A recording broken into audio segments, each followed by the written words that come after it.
الحمدللہ رب العالمین والصلاة والسلام علی خاتم الانبیاء والمرسلین محمد وآلہ وصحبہ اجمعین اما بعد رب اشرح لی صدری ویسر لی امری واحلل عقدۃ من لسانی یفقہوا قولی۔ برادران اسلام، درس قرآن کی اس نشست میں آپ تمام حضرات کا استقبال کرتا ہوں۔ السلام علیکم ورحمۃ اللہ وبرکاتہ۔ درس قرآن سے متعلق جو سورت ہے وہ سورۃ الفجر، سورہ نمبر 89 کی آیت نمبر 17 سے لے کر 20 نمبر تک کی آیتیں ہیں۔ گرچہ ان میں سے 2 آیتوں کی تلاوت اور اس کا ترجمہ پیش کیا جا چکا ہے، لیکن اس کی تفسیر بیان نہیں کی جا سکی تھی، اس لیے آج پھر ان آیتوں کا ترجمہ سن لیجئے اور پھر تفسیر سنیے۔ اعوذ باللہ من الشیطان الرجیم، میں اللہ کی پناہ میں آتا ہوں شیطان مردود سے۔ بسم اللہ الرحمن الرحیم، اللہ کے نام سے شروع کرتا ہوں جو بڑا مہربان نہایت رحم کرنے والا ہے۔ کلا بلا تکرمون الیتیم، آیت نمبر 17 جو ہے اس میں اللہ فرما رہے ہیں کلا، ایسا ہرگز نہیں، بلا تکرمون الیتیم، بلکہ تم ہی لوگ یتیموں کی عزت نہیں کرتے، ولا تحاضون علی طعام المسکین، اور مسکین کو کھانا کھلانے کی ایک دوسرے کو ترغیب نہیں دیتے، یعنی شوق نہیں دلاتے۔ وَتَأْكُلُونَ التُّرَاثَ أَكْلًا لَمًّا، اور میراث کا مال سمیٹ سمیٹ کر کھاتے ہو۔ وَتُحِبُّونَ الْمَالَ حُبًّا جَمًّا، اور مال کو جی بھر کر عزیز رکھتے ہو۔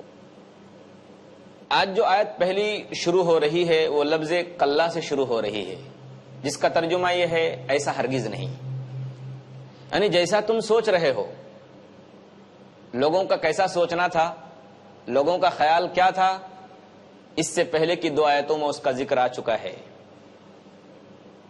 کہ جب انسان کو اللہ دولت دیتے ہیں، مال دیتے ہیں، تو انسان یہ سوچتا ہے کہ یہ میرے ہنر کی وجہ سے ہے، میرے پاس جو طاقت ہے، کمائی کرنے کا جو میرے پاس فن اور ہنر ہے، اس کی وجہ سے یہ ساری دولتیں مجھ کو ملی ہوئی ہیں۔ اس کا مطلب یہ ہے کہ میں اللہ کے نزدیک پیارا ہوں، اللہ کا محبوب بندہ ہوں، میں اللہ کا عزیز ہوں، اللہ کے نزدیک میں بہت چہیتا ہوں، جبھی اللہ نے مجھ کو یہ ساری دولتیں اور مال دے رکھا ہے۔ اگر میں اللہ کا پیارا نہ ہوتا تو اللہ مجھ کو اتنی ساری دولتیں کیوں دے دیتے؟ ان دولتوں کا مل جانا، یہ مال و اسباب کا ہونا، گاڑیوں کا اور بنگلوں کا ہونا اور جائیداد اور پراپرٹی کا ہونا، اس بات کی علامت ہے کہ میں اللہ کا پیارا بندہ ہوں۔ ایک خیال یہ تھا، اور دوسری طرف جس کے پاس دولت نہیں ہے، جو روزی کے اعتبار سے پریشان ہے، اس شخص کا یہ سوچنا کہ اللہ نے مجھ کو ذلیل کر دیا، میرے پاس تو ہنر تھا، مجھ کو روزی ملنی چاہیے تھی، دولتیں ملنی چاہیے تھی، اللہ نے مجھ کو یہ ساری چیزیں نہ دے کر مجھ کو ذلیل کر دیا۔ تو اللہ جواب دے رہے ہیں کلا، ایسا ہرگز نہیں۔ دولت کا مل جانا، مال اور اسباب کا مل جانا اس بات کی علامت نہیں ہے کہ وہ شخص اللہ کے نزدیک محبوب ہے، اللہ کا وہ پسندیدہ بندہ ہے، اور دوسرے شخص کو دولت کا نہ ملنا، مال و اسباب کا نہ ملنا اس بات کی علامت اور پہچان نہیں ہے کہ وہ اللہ کے نزدیک ناپسندیدہ انسان ہے، بلکہ یہ دونوں حالتیں، دولت کا زیادہ ہونا اور دوسری طرف فقر و فاقہ، روزی کی تنگی، یہ دونوں حالتیں آزمائش کے لیے ہیں، امتحان اور ٹیسٹ کے لیے ہیں۔ یہ اللہ آزماتا ہے، کبھی دے کر اللہ تبارک و تعالی آزماتا ہے اور کبھی چھین کر آزماتا ہے، کہ جو شخص کے پاس بہت ساری دولتیں ہیں، جس شخص کے پاس، وہ اس حال میں اللہ کا شکر ادا کرتا ہے یا نہیں، اس دولت کا حق ادا کرتا ہے یا نہیں، اور جس شخص سے دولت چھین لی گئی، روزی کے اندر تنگی جس کو ہو گئی، وہ اس حال میں صبر کرتا ہے یا نہیں، جمع رہتا ہے یا نہیں۔ اس آیت کی روشنی میں اگر ہم آپ اپنی سوسائٹی کو دیکھیں آج کی تاریخ میں، تو ہمیں کیا معلوم ہوتا ہے کہ جو نقشہ آج سے 1400 سال پہلے تھا، معاشرہ جیسا تھا، اس سے ملتا جلتا معاشرہ ہمارا اور آپ کا بھی ہوا جا رہا ہے۔ پہلے بھی لوگ جو دولت مند تھے وہ کمزور لوگوں کو، جن لوگوں کے پاس دولت نہیں ہے، جو فقر و فاقے کے اندر مبتلا ہیں، ان کو حقیر سمجھتے تھے۔ ہماری اور آپ کی سوسائٹی بھی آج اسی مقام پر پہنچ گئی ہے کہ ہم میں سے جو دولت مند ہے وہ اپنے دولت کے گھمنڈ میں مبتلا ہے۔ اللہ ماشاء اللہ بہت سارے بندے اللہ کے ایسے بھی ہیں جو دولت پا کر اللہ کا شکر ادا کرتے ہیں اور دولت کا صحیح استعمال کرتے ہیں، اس کو کیسے یوز کرنا چاہیے، کس طرح سے استعمال کرنا چاہیے، ایسے لوگ بھی ہیں۔ لیکن دوسری طرف جو زیادہ تعداد لوگوں کی ہے وہ ان لوگوں کی ہے جو کمزوروں کو، جو روزی کی تنگی میں مبتلا ہیں، جو پریشانی کے اندر ہیں، فقر و فاقے کا شکار ہیں، ان کو ذلیل سمجھتے ہیں۔ یہ رویہ اگر ہمارے اندر ہے تو اس کا مطلب یہ ہے کہ ہم اتنے ترقی کے باوجود، اسلامی قانون اور اسلامی احکامات کے آنے کے باوجود بہت پیچھے ہو چکے ہیں۔ قرآن کہہ رہا ہے کلا، ایسا ہرگز نہیں۔ دولت کا مل جانا عزت کی بات نہیں ہے، اور دولت نہ ملنا ذلت کی علامت نہیں ہے۔ یہ دونوں چیزیں اللہ نے امتحان اور آزمائش کے لیے رکھی ہیں۔ تو اسی بات کو کہا جا رہا ہے کلا، ایسا ہرگز نہیں، جیسا تم سوچ رہے ہو یہ بات نہیں ہے۔ آگے کیا برائی بیان کر رہے ہیں مشرکین مکہ کی اللہ تعالیٰ، بل لا تکرمون الیتیم، بلکہ بات یہ ہے کہ تم ہی لوگ یتیموں کی عزت نہیں کرتے، تم ہی لوگ یتیموں کی عزت نہیں کرتے، یتیموں کا اکرام نہیں کرتے۔ یہاں سے برائی شروع ہو رہی ہے کافروں کی، مشرکوں کی۔ تو ان کی سب سے پہلی جو برائی بیان ہو رہی ہے وہ کیا؟ بل لا تکرمون الیتیم، کہ بلکہ تم لوگ یتیموں کی عزت نہیں کرتے۔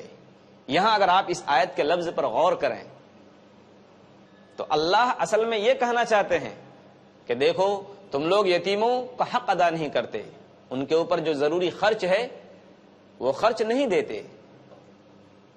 لیکن اللہ نے یہ لفظ استعمال نہیں فرمایا کہ تم لوگ ان کا حق ادا نہیں کرتے، تم لوگ ان کے اوپر ضروری خرچ نہیں کرتے، یہ لفظ استعمال نہیں کیا اللہ نے۔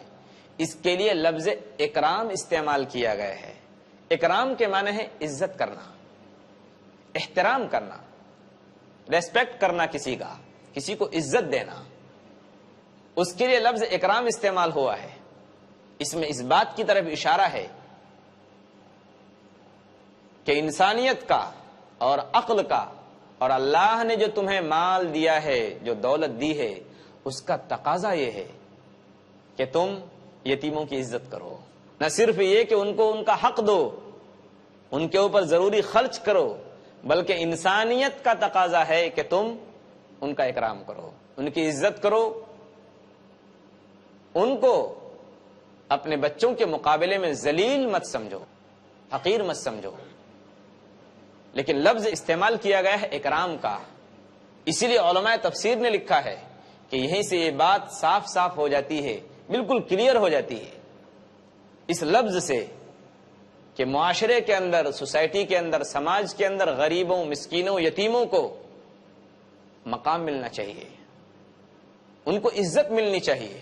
ایسا نہ ہو کہ سوسائٹی کے اندر جو کمزور لوگ ہیں وہ دھکے کھاتے پھریں، ان کو کوئی پوچھنے والا نہ ہو۔ کیا مقام ہوگا اس یتیم کا، اس کے بارے میں حضور اکرم صلی اللہ علیہ وسلم نے ارشاد فرمایا۔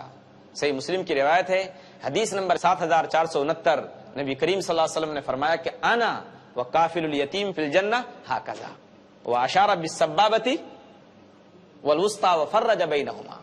نبی کریم صلی اللہ علیہ وسلم نے فرمایا کہ میں اور یتیم کی دیکھ ریکھ کرنے والا جنت میں اس طرح ہوں گے۔ حضور اکرم صلی اللہ علیہ وسلم نے یہ جو شہادت کی انگلی ہے اس کو، اور جو درمیانی بیچ کی انگلی ہے اس کے ذریعے اشارہ فرمایا، وفرج بینہما، اور ان دونوں کے درمیان کشادگی فرمائی کہ دیکھو میں اور یتیم کی کفالت کرنے والا جو یتیم کی دیکھ بھال کرے، ہم لوگ دونوں جنت میں ہوں گے، لیکن درجے کے اعتبار سے فرق ہوگا۔ نبی کا درجہ ان کے مقام کے لحاظ سے ہوگا، اور یتیم کی کفالت کرنے والا، یتیم کی دیکھ بھال کرنے والا، اس کا درجہ اس سے کچھ نیچا ہوگا۔ لیکن حضور اکرم صلی اللہ علیہ وسلم کی جنت میں صحبت، حضور اکرم صلی اللہ علیہ وسلم کے ساتھ جنت میں ہونا کتنی بڑی خوش نصیبی کی بات ہے کیا کوئی شخص سوچ سکتا ہے کہ ہم نے حضور اکرم صلی اللہ علیہ وسلم کو دیکھا نہیں، حضور اکرم صلی اللہ علیہ وسلم کی صحبت ہم کو نہیں ملی، ہم آپ کے صحابی نہیں ہیں، لیکن حضور اکرم صلی اللہ علیہ وسلم نے بشارت دی کہ تم نے اگر مجھ کو نہیں دیکھا، میری صحبت حاصل نہیں کی، لیکن اگر تم کسی یتیم کے سرپرست ہو، اس کے والی ذمہ دار ہو، تو اس چیز، یہ بشارت تم کو بھی مل سکتی ہے، تم میری رفاقت حاصل کر سکتے ہو، جنت میں میرے ساتھ ہو سکتے ہو۔ یہ رتبہ بلند ملا جس کو مل گیا، یہ بہت بڑا درجہ ہے، جس کو مل گیا وہ بہت خوش نصیب انسان ہے۔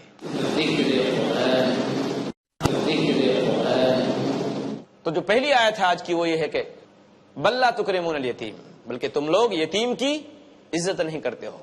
اس سے یہ پتا چلا کہ صحیح مسلم سماج اور صحیح مسلم سوسائٹی وہ ہے جس سوسائٹی کے اندر یتیم کو عزت کی نگاہ سے دیکھا جاتا ہو، اس کو اس کا درجہ دیا جاتا ہو، اس کی عزت کی جاتی ہو۔ آگے جو باتیں ہیں وہ بالکل انسان کو لرزہ دینے والی باتیں ہیں۔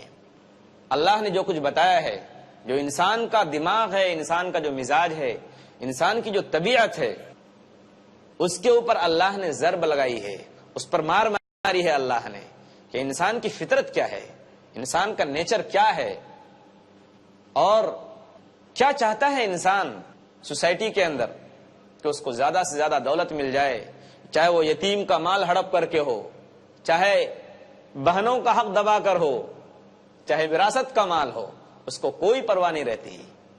آگے اللہ بیان فرما رہے ہیں، یہ کافروں کی دوسری برائی ہے جو اللہ بیان فرما رہے ہیں، وَلَا تَحَاضُّونَ عَلَى طَعَامِ الْمِسْكِينِ، اور مسکین کو کھلانے کی ایک دوسرے کو ترغیب نہیں دلاتے، شوق نہیں دلاتے۔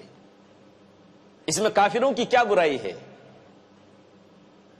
اس میں کافروں کی برائی تو یہ ہے کہ تم مالدار ہوتے ہوئے بھی جب نہیں کھلاتے تو کم سے کم تمہیں اتنا تو کرنا چاہیے کہ اگر دوسرا کھلا رہا ہے تو اس کو منع مت کرو، بلکہ شوق دلاؤ، ان کو ابھارو۔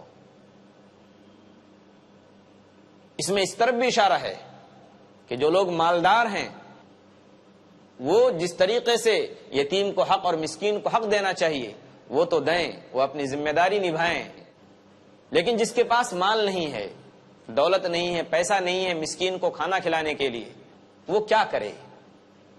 اس کو کہا گیا ہے کہ اس کی ذمہ داری بنتی ہے کہ وہ کم سے کم اس کے لیے لوگوں کو ابھارے، شوق دلائے کہ دیکھو بھائی میرے پاس تو نہیں ہے، میں اتنا پیسے کا مالک نہیں ہوں کہ مسکین کے اوپر لوٹاؤں اور خرچ کروں، اللہ نے تم کو اس لائق بنایا ہے، تم اس لائق ہو کہ مسکینوں کے اوپر کچھ خرچ کر سکو۔ تو مجھ سے تو نہیں ہو سکتا، میں اتنے پیسے والا آدمی نہیں ہوں، تم سے تو ہو سکتا ہے، یہ کام تم تو کرو۔ مالدار کو بھی نہیں چھوڑا گیا ہے اور غریب کو بھی نہیں۔ غریب یہ نہیں کہہ سکتا کہ میرے پاس تو پیسہ نہیں تھا، اللہ نے کہا ہے کہ وَلَا تَحَاضُّونَ عَلَىٰ طَعَامِ الْمِسْكِينِ، کہ تم مسکین کو کھانا کھلانے کی ترغیب نہیں دیتے، شوق نہیں دلاتے آپس میں ایک دوسرے کو۔ یہاں ایک بات میں اور بھی واضح کرتا چلوں کہ مسکین کو کھانا کھلانے کا مطلب کیا ہے۔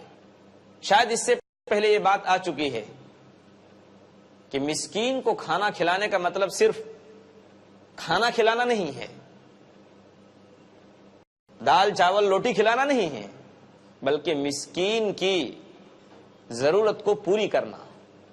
اب اس کی ضرورت چاہے کھانے کی ہو، اس کی ضرورت چاہے کپڑے کی ہو، اس کی ضرورت چاہے روپے کی ہو، اس کی ضرورت چاہے گھر کی ہو، اللہ نے آپ کو اس لائق بنایا ہے، آپ استطاعت رکھتے ہیں، طاقت رکھتے ہیں، تو اس کی اس ضرورت کو پوری کیجیے۔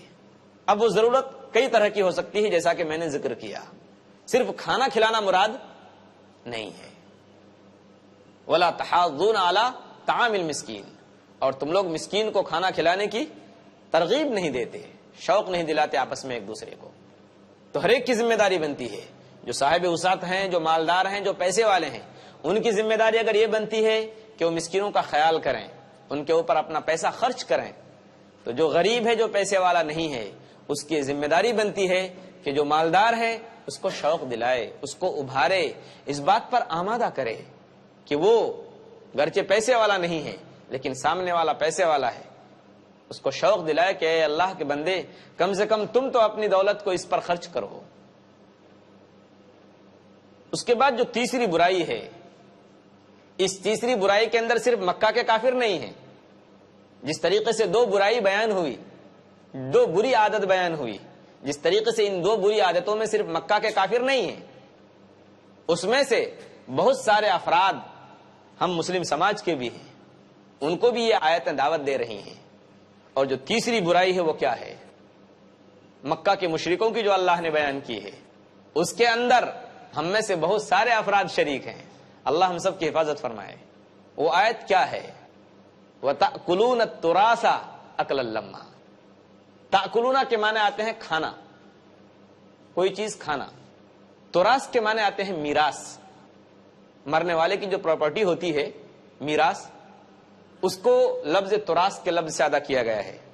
اس کے بعد ہے لما۔ لفظ لما عربی کے اندر جمع کرنا، اکٹھا کرنا، سمیٹنا، یہ سارے معنوں میں آتا ہے۔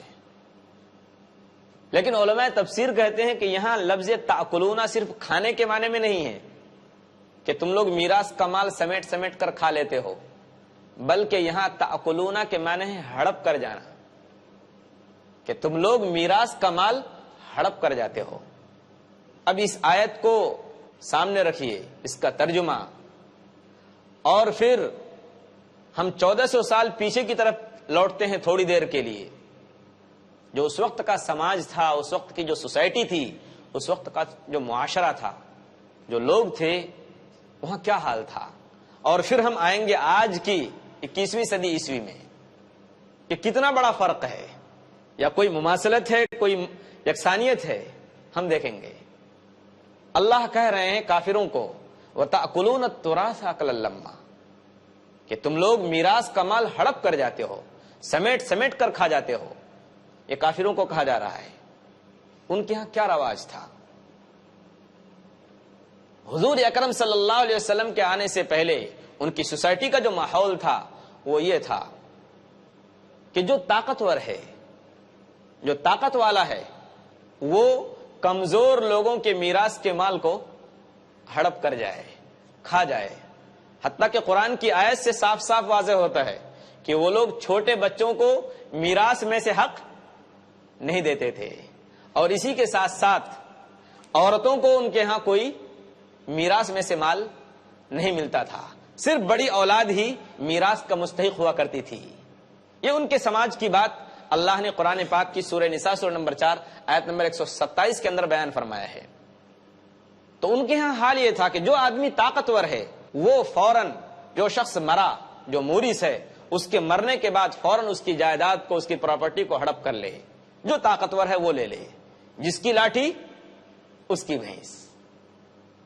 یہ رواج تھا، یہ معاشرہ تھا، یہ سوسائٹی تھی کہ طاقتور نے کمزور کا مال، کمزور وارث میں چاہے یتیم ہے، چاہے مرنے والے کی یتیم اولاد ہے، یتیم بچے ہیں، یتیم بچیاں ہیں، کوئی پرواہ نہیں، بس طاقتور کو مرنے والی کی دولت ملنی چاہیے۔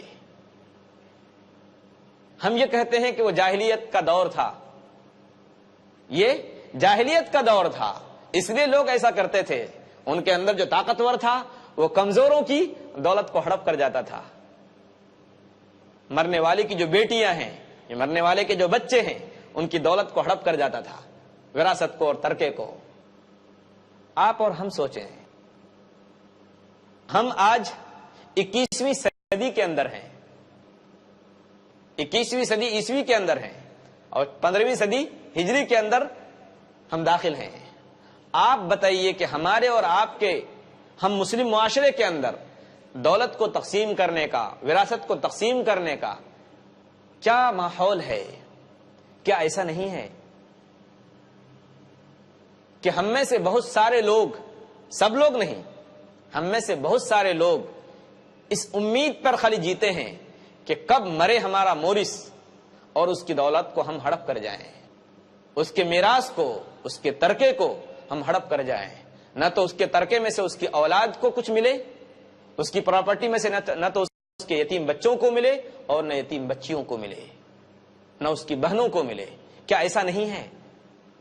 اگر ایسا ہے اور 100% ایسا ہے تو اس کا مطلب یہ ہے کہ ہم 1400 سال پیچھے لوٹ گئے ہیں. ہم اسی جاہلی معاشرے اور سماج میں اپنے دن رات گزار رہے ہیں جس کو ختم کرنے کے لیے اللہ تبارک و تعالیٰ نے آخری نبی کے ذریعے قرآن پاک جیسی دولت ہم کو ملی تھی. اسلام کا صاف صاف قانون آنے کے باوجود بھی آج ہم میں سے کتنے لوگ ہیں جو وراثت کو صحیح تقسیم کرتے ہیں. کمزوروں کا حق دبایا جا رہا ہے، عورتوں کا حق، بہنوں کا حق، بیٹیوں کا حق ان کو نہیں ملتا. اللہ تبارک و تعالیٰ نے صاف صاف حق ان کو دیا ہے، صاف صاف. بلکہ قرآن پاک میں جس لفظ کے ساتھ اس بات کو ادا کیا گیا ہے وہ بھی عجیب ہے.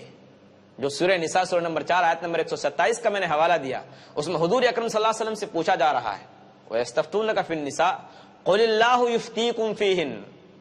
اے محمد، آپ سے یہ لوگ عورتوں کے بارے میں حکم پوچھتے ہیں، آپ کہیے ان کو اللہ ان کے بارے میں فتویٰ دے رہا ہے، اللہ ان کا حکم بیان کر رہا ہے. ورنہ ایسا نہیں ہے بہت ساری جگہوں پہ کہ حضور اکرم صلی اللہ علیہ وسلم سے کچھ پوچھا جاتا ہے، حضور اکرم صلی اللہ علیہ وسلم سے اللہ کہتے ہیں کہ آپ بتا دیجئے کہ اس کا یہ حکم ہے.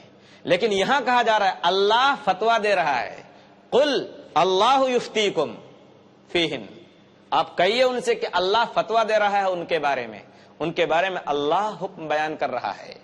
یہ کتنی بڑی بات ہے کہ وراثت کے بارے میں اللہ تبارک و تعالیٰ خود فتویٰ دے رہے ہیں، اللہ حکم بیان کر رہے ہیں. تو سوچنے کی بات ہے کہ میراث کے اندر عورتوں کو حق نہ ملے، بیٹیوں کو اور یتیم بچوں کو ان کا حق نہ ملے. یہ اس بات کی علامت ہے کہ ہماری سوسائٹی کو اور ہمارے سماج کے اندر جاہلیت کے دور کی بو آ رہی ہے. ہم یہ نہ سمجھیں کہ ہم 1400 سال ترقی کر کے آگے پہنچ گئے، بلکہ ہم 1400 سال پیچھے ہٹ گئے ہیں. دعا کیجیے اللہ تبارک و تعالی مجھے اور آپ کو دولت کا جو صحیح استعمال ہے اس مطابق اللہ تبارک و تعالی دولت استعمال کرنے کی توفیق عطا فرمائے. اور جن کے ہم مورث ہیں یا بننے والے ہیں یا بنیں گے مرنے کے بعد، ہم مرنے سے پہلے وصیت کر جائیں یا بتا جائیں کہ فلاں کو اتنا حق ملنا چاہیے. قرآن نے یہ بتایا ہے اور حضور اکرم صلی اللہ علیہ وسلم کی احادیث صحیحہ سے یہ بات ثابت ہے. ہم بتا کر جائیں، بلکہ اس کو رواج دیں. ہم جس طریقے سے ہم بہت سارے واقعات اور قصے کہانیاں بیان کرتے ہیں، ہمیں یہ بھی تو بتانا چاہیے کہ دیکھو عورتوں کو اتنا حق ملنا چاہیے، بچوں کو، بیٹوں کو یہ حق ملنا چاہیے، بیٹیوں کو یہ حق ملنا چاہیے. یہ ہماری ذمہ داری بنتی ہے. دعا کیجیے اللہ تبارک و تعالی مجھے اور آپ کو دین کی صحیح سمجھ نصیب فرمائے. بس میں اسی پر اپنی بات ختم کرتا ہوں. وآخر دعوانا ان الحمدللہ رب العالمین.